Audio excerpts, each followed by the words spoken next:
여러분들은 믿음대로 사십니까? 아니면 사는 대로 믿습니까?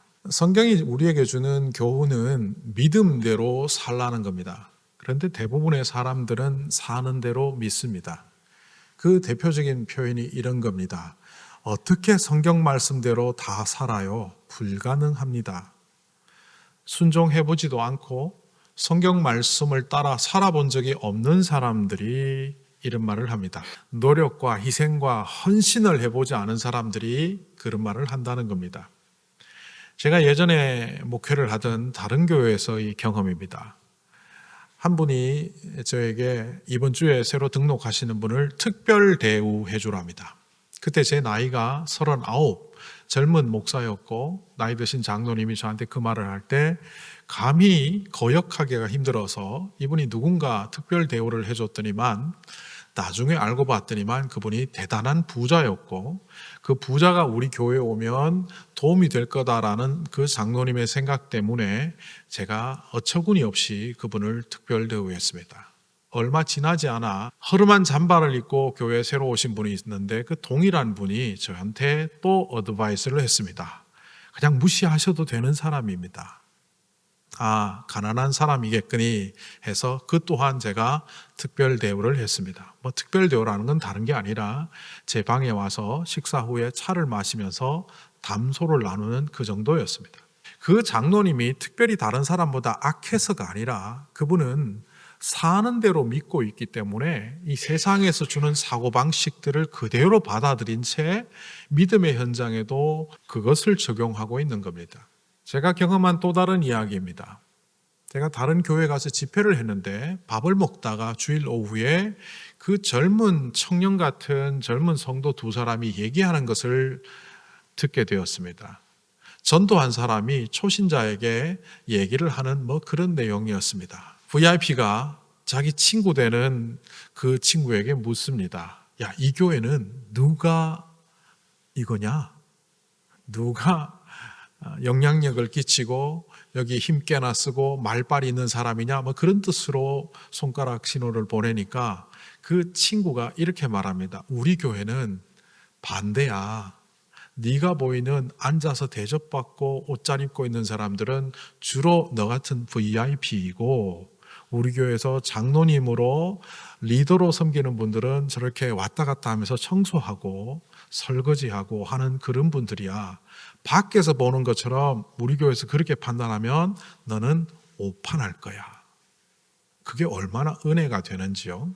우리는 믿음대로 산다고 하지만 늘 사는 대로 믿다 보니 하나님 말씀과는 상관없는 사고방식으로 자기를 가다듬지도 않은 채 그냥 그렇게 파괴시키며 살아갑니다. 저는 그것을 망가뜨린다라고 말합니다. 꽃밭을 다듬지 않으면 망가지는 것처럼 우리 스스로를 말씀으로 다듬지 않으면 망가집니다. 그 망가진 사람들의 이야기가 오늘 24절에 나옵니다. 예수님께서 마지막 만찬을 마치고 또 배신자가 나올 것이라는 말씀을 하셨음에도 불구하고 그들은 그 관심은 잠깐 가졌다가 끊어버리고 제자들 가운데서 누가 가장 큰 사람이냐를 서로 말다툼하고 있는 장면이 오늘 말씀 24절에 나옵니다. 이 다툼의 근거는 지난주에도 말씀드렸던 것처럼 이들은 야망을 가졌습니다. 물위를 걸으시고 죽은 사람도 살리고 오병이어로 5,000명을 먹일 뿐만 아니라 수많은 병자를 고칠 수 있는 이 능력의 소유자인 우리 선생님이 예루살렘에서 그 능력을 발휘하기 시작하면 왕권이 뒤집어지고 로마를 축출하고 여기에 예수의 왕국을 만들 수 있다라고 생각을 했고 그런 왕국이 왔을 때 누가 가장 우위에 높은 자리에 앉을 것인가를 미리 김치국물 마시듯 그들은 그렇게 자신들의 자리 다툼을 하고 있는 것입니다. 그것을 알고 있던 예수님께서는 이들에게 전혀 어울리지 않는 이야기를 하십니다. 오늘 말씀은 전반부와 후반부로 나누어지는데 이 전반부에서 예수님은 이렇게 말합니다.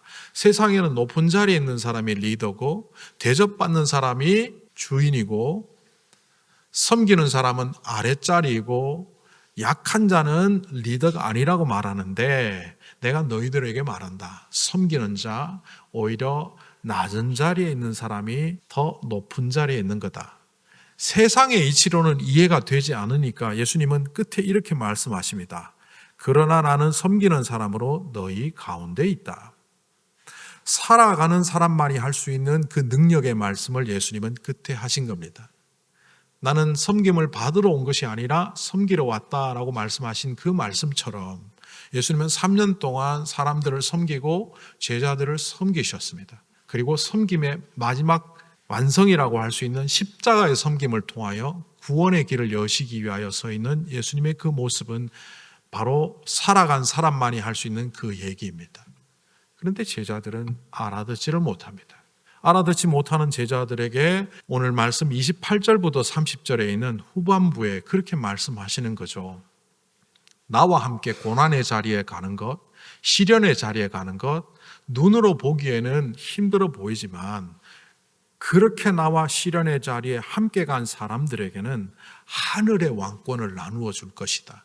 그래서 그 왕의 식탁에서 나와 함께 식사를 하고 그 왕좌에 나와 함께 앉게 되고 그리고 이 세상 모든 사람들을 심판할 때 너희들도 나와 함께 그들을 심판하는 왕의 권세를 가질 거다. 오늘 이 이야기는 서툴기 짝이 없고 한심하기 짝이 없는 이 제자들에게는 어울리지 않는 이야기처럼 보입니다. 여전히 세상 권세 따라가고 있고 세상의 가치를 붙잡고 서로 누가 높냐 낮냐를 따지고 있는 이 제자들에게 거룩한 섬김의 리더십이라든지 고난을 통해서 갖게 되는 하나님 나라의 영광의 권세는 이들에게 먹히지 않는 이야기입니다. 마치 오늘날 우리들에게 하는 얘기 같습니다. 하나님 나라를 위하여 헌신하라고 이 하늘의 영광을 위하여 세워진 교회가 성도들이 헌신하고 희생하기보다는 내가 이 땅에서 누릴 것들을 얻기 위하여 이 땅에서 살아가는 그 편안함과 안락함을 하나님으로부터 받기 위하여 그것만을 섬기며 우상 섬기던 하나님 앞에 나아오며 하나님 나라를 위하여 헌신하지 않는 오늘 교회의 미성숙한 모습, 저와 여러분의 이 잘못된 모습이 제자들의 모습에 그대로 투영되는 듯 보입니다.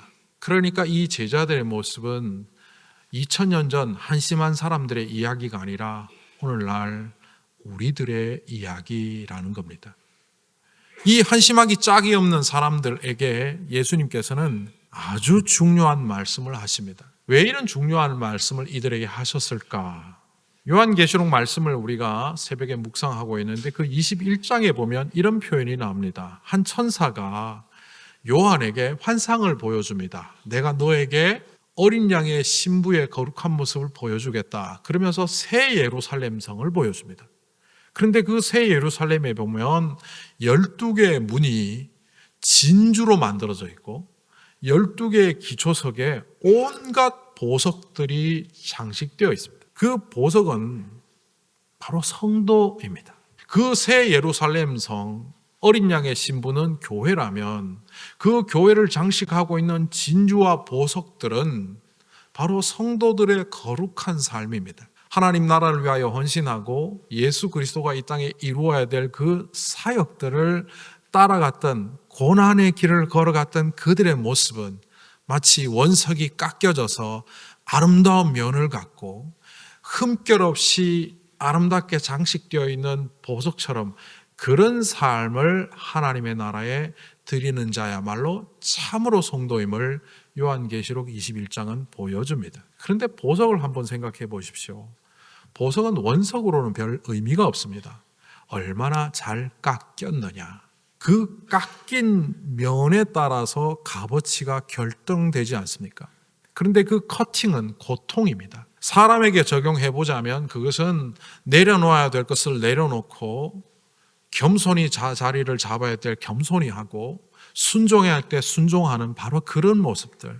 내 본성적으로는 내 본능으로는 할 수 없는 것들을 해가는 그 작업이 희생이요 헌신이지만 다른 말로 말하면 보석을 깎아내는 커팅 작업입니다. 그 깎인 보석을 함부로 굴려서 흠결이 나버리면 아무리 잘 깎아 놓아도 가치가 떨어집니다.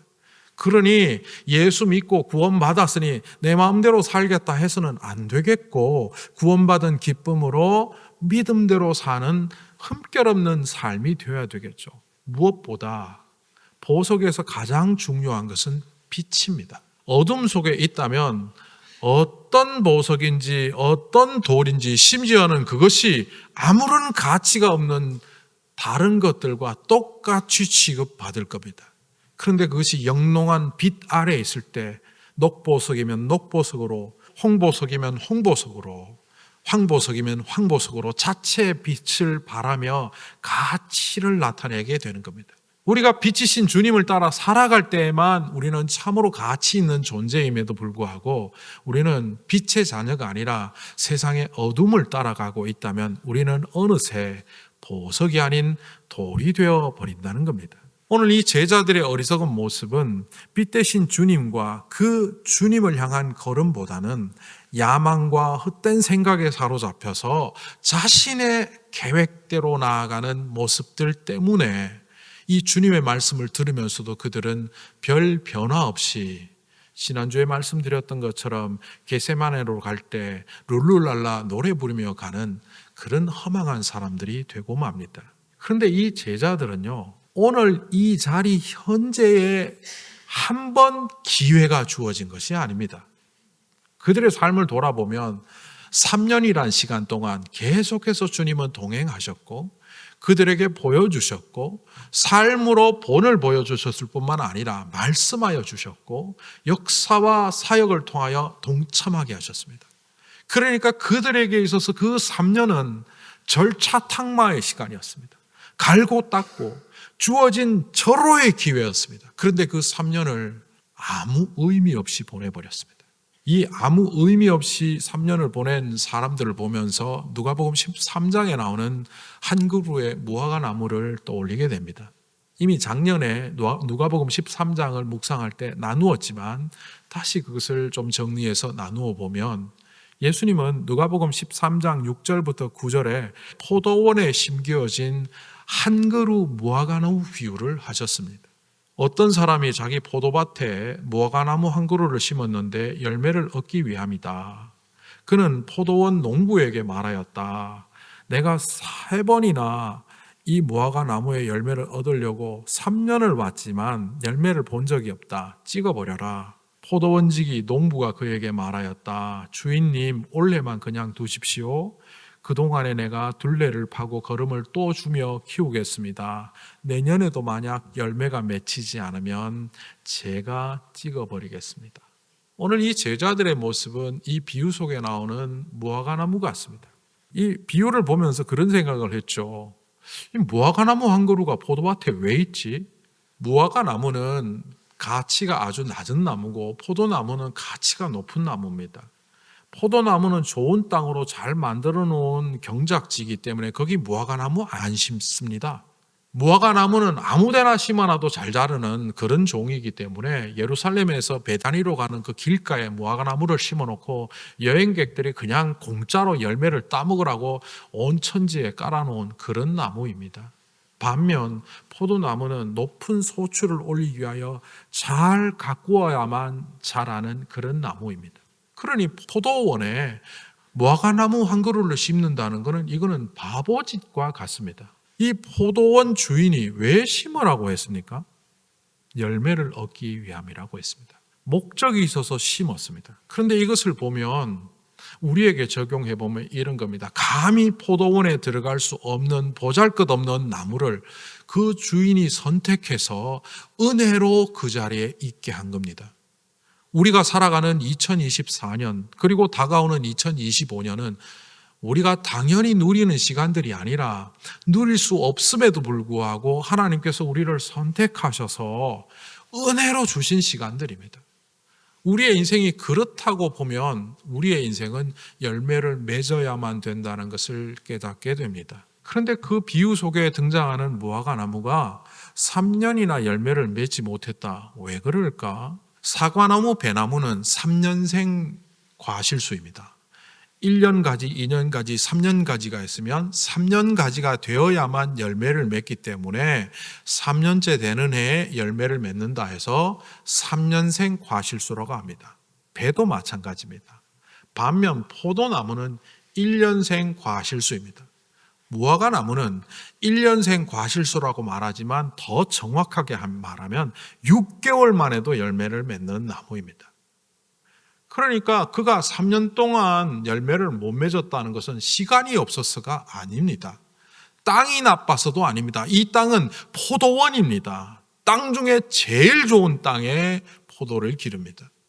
농부가 게을러서도 아닙니다. 이 농부는 예수님이고 포도밭 주인은 하나님으로 비유됩니다. 최선을 다했음에도 불구하고 맺지 못했습니다. 여기서 우리가 한 가지 더 주목해야 될 것은요, 이 3년이 그냥 3년이 아닙니다. 유대인의 농사법에 관한 율법들을 찾아서 읽어보면 레위기에도 19장에 잘 나와 있는데요, 어떤 나무가 심어지면 3년 동안은 할례 받지 못한, 거룩하지 못한 나무라고 해서 열매를 따지 않습니다. 4년째가 되면 하나님께 드릴 첫 열매라고 사람이 먹지 않습니다. 그리고 5년째부터 열매를 땁니다. 이 주인이 무화과 나무를 심고 3번이나 왔다는 얘기는 5년, 6년, 7년 왔다는 겁니다. 그러니까 이 나무에게 주어진 물리적인 시간은 무려 7년입니다.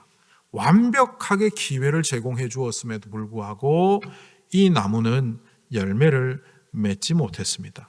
왜 열매를 맺지 못했을까요? 딴 거 하느라고. 우리 성도들에게 열매 맺는 삶을 하나님께서는 요청하십니다.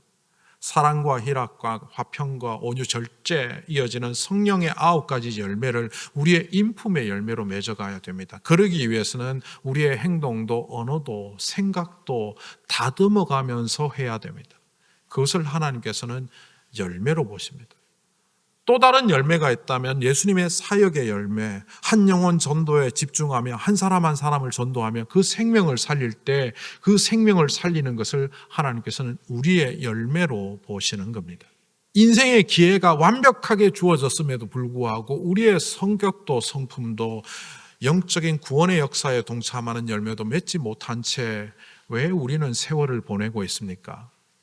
우리는 좋은 차를 사기 위하여, 좋은 집을 사기 위하여, 풍성한 삶을 위하여 맛있는 음식과 좋은 옷들, 나에게 도움이 되는 전자제품들, 여러 가지 장신구들, 하나님이 열매라고 인정하지 않는 것들에게 내 모든 힘을 쏟아 열매 맺다 보니 그것은 이른바 하나님 나라에 불타버리는 쓰레기에 불과합니다. 쓰레기를 만들어 놓고 열매를 맺었다고 하는 그 모습처럼 이 무화과 나무도 아마 엉뚱한데 힘 빼다 그 7년의 시간을 보냈을 겁니다. 그러니 이 나무는 배임을 당해야 마땅합니다.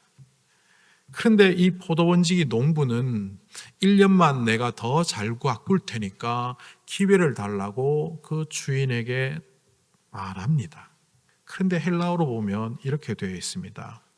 퀴리에 아페스 아우텐. 퀴리에 주인님, 아페스 용서해 주십시오. 아우텐 저 나무를. 누가복음 23장 34절에 예수님께서 십자가에 매달리셔서 구원하시려고 십자가에 매달렸음에도 불구하고 예수님을 모욕하는 그 어리석은 군중들을 하나님께 용서해 달라고 이렇게 말씀하십니다. 파테르 아페스 아우토이스. 아우토이스는 3인칭 복수니까 아우텐 여성 단수랑은 조금 달라졌죠. 그러나 지시 대명사는 같습니다. 중요한 것은 아페스라는 동사가 십자가에 달리신 예수님이 저들을 용서하여 주시옵소서 할 때 썼던 말과 이 농부가 주인에게 이 나무를 용서해 주시옵소서 하는 말과 같다는 겁니다. 헬라어에 능통했던 누가는 누가복음 13장을 쓸 때도 누가복음 23장을 쓸 때도 그렇게 같은 동사를 사용하며 이 의미가 무엇인지 분명히 살렸습니다. 그러니까 이 나무는 설 수도 없는 자리에 선택되어서 은혜로 서 있고 그 3년 아니 7년의 시간을 낭비한 채 자격을 완전히 박탈당했는데 예수 그리스도로 비유되는 농부가 그를 용서해달라는 이 사면령 때문에 다시 한번 기회를 얻었다는 겁니다. 오늘 우리에게 주어지는 인생의 시간은 그런 절박함이 있어야 합니다. 여러분들이 언제까지 살 수 있다고 보장되는 삶을 사십니까? 우리가 언제까지 살 수 있다는 보장된 시간이 있습니까? 우리는 언제 이 땅을 떠날지 모르는 사람들입니다. 그러기에 우리가 만나는 이 시간은 인생의 마지막 시간이라는 생각으로 절박하게 바라보아야 합니다. 우리가 만나는 사람들은 이 사람을 전도하지 못하면 마지막 기회일 수도 있다는 절박함으로 만나며 다가가야 합니다. 그런데도 우리는 오늘 지나면 내일 있고 흔히 하는 말로 새털 같은 날, 2024년이 지나면 2025년이 오고 또 지나면 2026년이 오는 이것은 우리의 고난이 아니라 자격을 잃은 우리에게 주시는 용서의 자리입니다.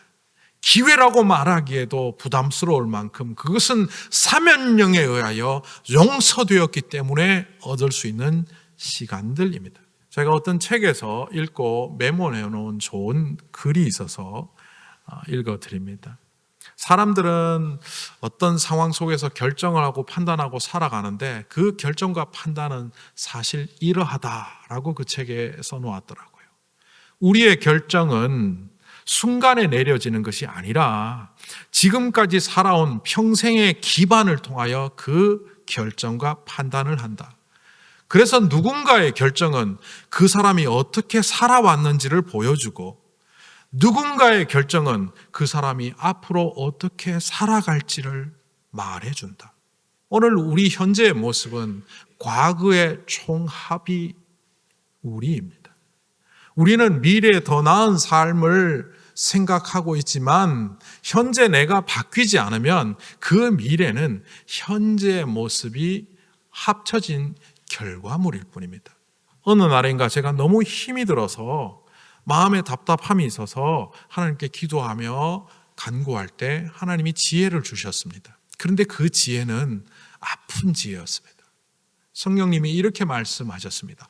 1년 전 이맘때 네가 잘못 내렸던 그 결정이 현재 너를 괴롭히고 있다. 사람들이 너를 괴롭히는 것이 아니라 상황이 너를 힘들게 하는 것이 아니라 과거의 너가 현재 너를 괴롭히고 있다.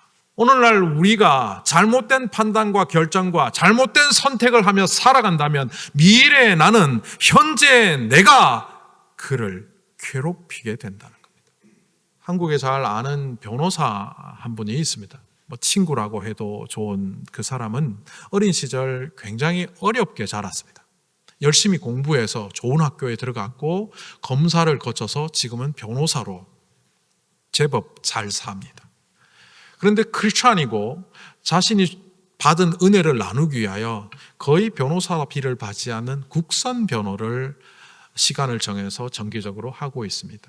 가난한 사람들이나 법의 보호를 받지 못하는 사람들이 국선 변호사를 통하여 법의 보호를 또 시스템적으로 보호를 받고자 하는 그 국선 변호사를 하는데 어느 날 구치소에 갔더니만 원수를 만났답니다. 어린 시절 자기 아버지의 사업을 망하게 하고 그 지역의 유지요 또 돈 많은 사람이어서 거의 폐악질에 가까운 갑질을 해서 자기 가정을 망하게 했던 그 사람이 이제는 다 잃어버리고 감옥에 갇혀 있는, 구치소에 갇혀 있는 그런 상태였답니다. 상대방은 자기를 못 알아보는 것 같은데 자기는 어릴 때부터 그 얼굴을 한순간도 잊을 수 없어서 대충 얘기 듣고 집으로 안양에서 서울로 운전해서 올라오면서 이건 못하겠다 했답니다. 차에서 이어진 그 생각은 그 다음날 새벽 기도회로 주일 예배까지 이어졌고 어느 순간 주님의 음성이 들려왔답니다. 내가 너를 변호사로 세운 것은 변호사를 통하여 돈 많이 벌고 잘 살라고 세운 것이 아니라 변호사로 너를 선택한 것은 있는 사람이든 없는 사람이든 법의 억울함에서 당하지 않도록 네가 도와주든 도움의 손길이 되는 그런 변호사가 되라고 너를 불렀는데 그 변호를 맡았고 일정 죄가 있었지만 또 억울한 부분도 있어서 잘 변호를 해서 2년형이 선고되었지만 3년 집행유예 풀려나게 되었답니다. 제가 그 이야기를 듣고 물었습니다. 그래도 인간적인 감정으로 보면 그 사람은 그냥 해꾸지하는 것도 아니고 내버려 두면 될 텐데 구태여 도와줄 필요는 있었나 이런 생각은 안 들었냐고 물어보았더니만 이렇게 말합니다.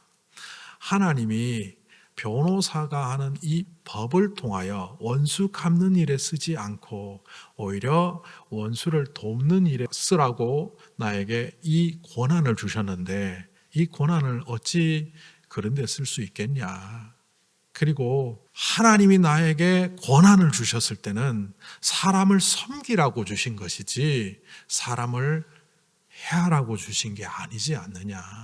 서로 잘났다고 싸우고 내가 잘났니 내가 높니 하는 이 제자들 앞에 예수님께서 섬김의 자리에 서 있는 나를 보면서 이것이 진정한 권위임을 배우라고 말씀하시는 주님의 음성은 또한 고난의 길에 나와 함께하는 자들은 결국 거룩한 권위에 서서 사람들을 심판하는 자리에 설 것이라는 그 이야기는 하나님이 주시는 권위로 능력으로 사람들을 재판하고 강하게 공격하라는 말이 아니라 비록 원수일지라도 나를 저주하는 자에게 오히려 축복하라는 로마서의 말씀처럼 그 축복을 선언하는 자리에 서라는 그 음성임을 비록 2000년 전 제자들은 이 당시에는 몰랐지만 예수님의 십자가 사건이 흐르고 어느 순간 깨닫게 되어 이들은 바로 가룟 유다를 제외하고는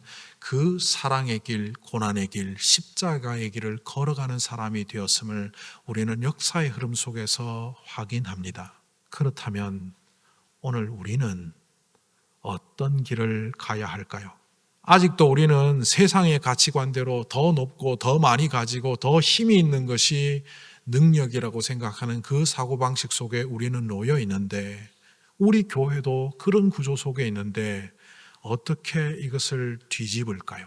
그것은 딱 하나, 주님의 말씀이 생명임을 깨닫고 그 말씀이 생명이니까 말씀대로 살아보자고 결단하는 그 절박함 속에 놓여있는 무화과 나무인 우리들이 세상의 열매가 아니라 하나님의 열매를 맺으려고 할 때 가능하다는 사실을 오늘 말씀을 통하여 깨닫게 됩니다. 히브리서 2장 18절은 이렇게 말합니다. 공동번역 개정판입니다.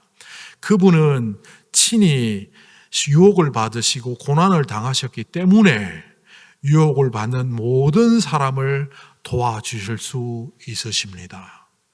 바꾸어 말하면 우리도 주님의 유혹과 고난의 길에 같이 십자가를 지고 걸어가는 주님과 함께하는 사람이 될 때에 우리는 이웃을 살릴 수 있는 사람들이 된다는 겁니다.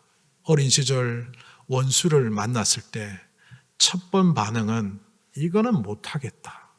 그러나 그가 그것을 자신의 감정을 들여다보고 자신의 이성을 들여다본 것이 아니라 주님의 음성을 들었을 때 그 변호사는 하나님이 기뻐하는 변호사가 된 것처럼 열매 맺는 나무가 된 것처럼 우리 또한 그런 열매를 2025년 반드시 드릴 수 있기를 간절히 소망합니다.